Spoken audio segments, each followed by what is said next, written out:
Good morning. Thank you all for being here today. This week, House Republicans are commemorating National Police Week to honor our men and women in blue, as well as their families who sacrifice so much for our communities across America.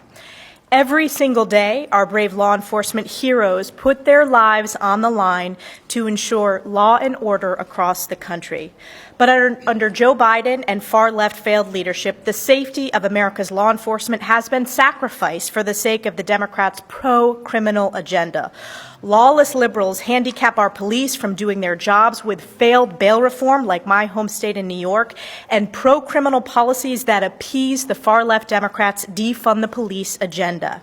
Now more than ever, Republicans recognize the need to fight for our police and against the far-left extremist anti-police movement.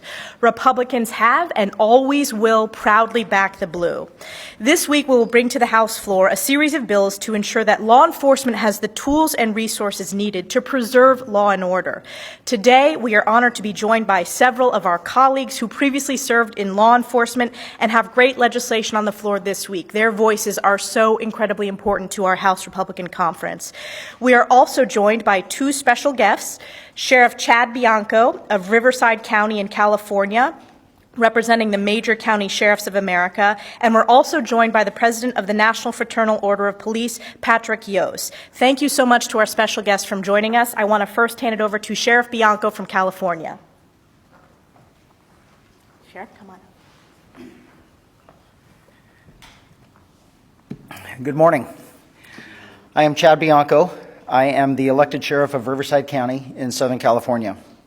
Today at the National Law Enforcement Memorial, we recognize law enforcement officers who have made the ultimate sacrifice in the service of others. On behalf of all law enforcement leaders, I applaud Republican lawmakers at the federal and state level for their efforts in making public safety a priority.